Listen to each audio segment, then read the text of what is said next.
بسم اللہ الرحمن الرحیم۔ ایک مرتبہ حضرت علی رضی اللہ تعالی عنہ نماز جمعہ کی تیاری فرما رہے تھے۔ خطبہ شروع ہوا تو آپ روح کے بارے میں اہم ارشادات فرمانے لگے۔ یہ بات شروع ہی ہوئی تھی کہ ایک شخص حضرت علی رضی اللہ تعالی عنہ سے کہنے لگا، یا علی، یہ جو انسان کی روح ہوتی ہے جب انسان سو جاتا ہے تو کیا جسم سے جدا ہوتی ہے؟ تو حضرت علی رضی اللہ تعالی عنہ نے اس بات کے جواب میں فرمایا، تمہارے جسم اور ہر انسان کے جسم میں جو روح اللہ تعالیٰ نے ڈالی ہے یہ 3 حصوں میں تقسیم ہے۔ پہلا حصہ انسانی جسم میں رہتا ہے، دوسرا حصہ انسان کے وجود سے باہر یعنی برزخ میں اپنے آپ کو دیکھ رہا ہوتا ہے، جبکہ روح کا تیسرا حصہ انسان کے جسم سے جدا ہوتا ہے۔ وہ تب جدا ہوتا ہے جب انسان سو جاتا ہے۔ لہٰذا اگر وہ انسان نیکوکار ہے، اللہ تعالیٰ کی فرما برداری کرتا ہے، جب روح جسم سے جدا ہوتی ہے وہ ایسے عالم میں جاتی ہے جہاں پر اللہ تعالیٰ نے جنات اور انسانی روحوں کے مابین ایک راستہ بنایا ہوتا ہے۔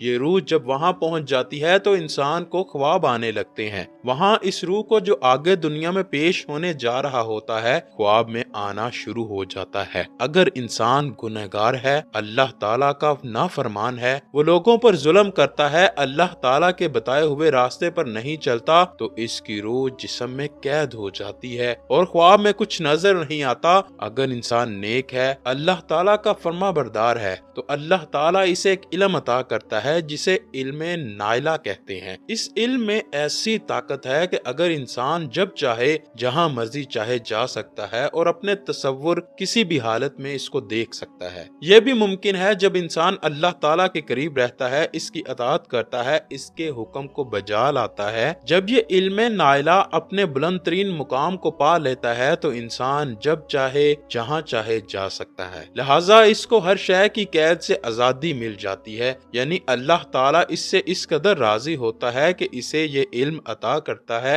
اور حضرت علی رضی اللہ تعالیٰ عنہ نے یہ بھی فرمایا، اللہ تعالیٰ نے علم کے خزانے انسانوں کے لیے کھول کے رکھ دیے ہیں، مگر افسوس انسانوں کی اپنی غفلت کی وجہ سے وہ اس نعمت سے یعنی علم کے خزانوں سے بہت دور ہیں۔ نیند کے دوران روح کا بدن سے نکلنا، اس حوالے سے قرآن پاک میں ارشاد باری تعالیٰ ہے۔ اللہ تعالیٰ نے ارشاد فرمایا، اللہ تعالیٰ جانوں کو ان کی موت کے وقت قبض کر لیتا ہے، اور ان جانوں کو موت نہیں آئی ہے، ان کی نیند کی حالت میں ان کو روک لیتا ہے جن پر موت کا حکم صادر ہو چکا ہے، اور دوسری جانوں کو مقررہ وقت تک چھوڑے رکھتا ہے۔ بے شک اس میں ان لوگوں کے لیے نشانیاں ہیں جو غور و فکر کرتے ہیں۔ روح کی 2 قسمیں ہیں، ایک حیوانی اور دوسری سیرانی۔ حیوانی وہ ہے جو نیند کی حالت میں بھی موجود رہتی ہے، اسی لیے انسان زندہ رہتا ہے۔ اگر یہ چلی جائے تو انسان مر جاتا ہے، جسم سے رابطہ ٹوٹ جاتا ہے۔ دوسری روح کی قسم وہ ہے سیرانی، یعنی نیند کے وقت نکل جاتی ہے، سیر کرتی رہتی ہے، اور پھر انسان خواب میں جو کچھ دیکھتا ہے وہ اس روح کی مدد سے دیکھتا ہے جو گھومتی پھرتی رہتی ہے۔ انسان جب نیند سے بیدار ہوتا ہے تو یہ روح بھی واپس آ جاتی ہے۔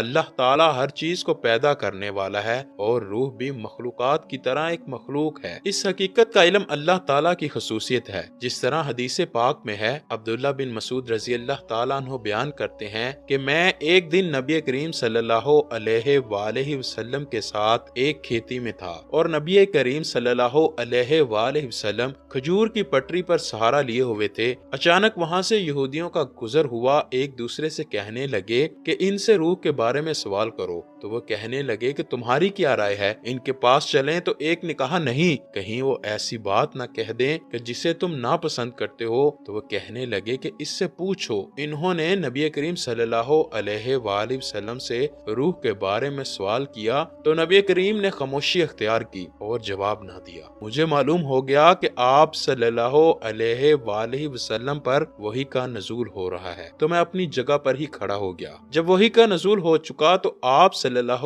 علیہ وآلہ وسلم نے فرمایا، اور وہ آپ سے روح کے بارے میں سوال کرتے ہیں، آپ کہہ دیں کہ روح میرے رب کا حکم ہے۔ اللہ سے دعا ہے کہ وہ ہماری روحوں کو اس دنیا اور آخرت میں بھی چین نصیب فرمائے، آمین۔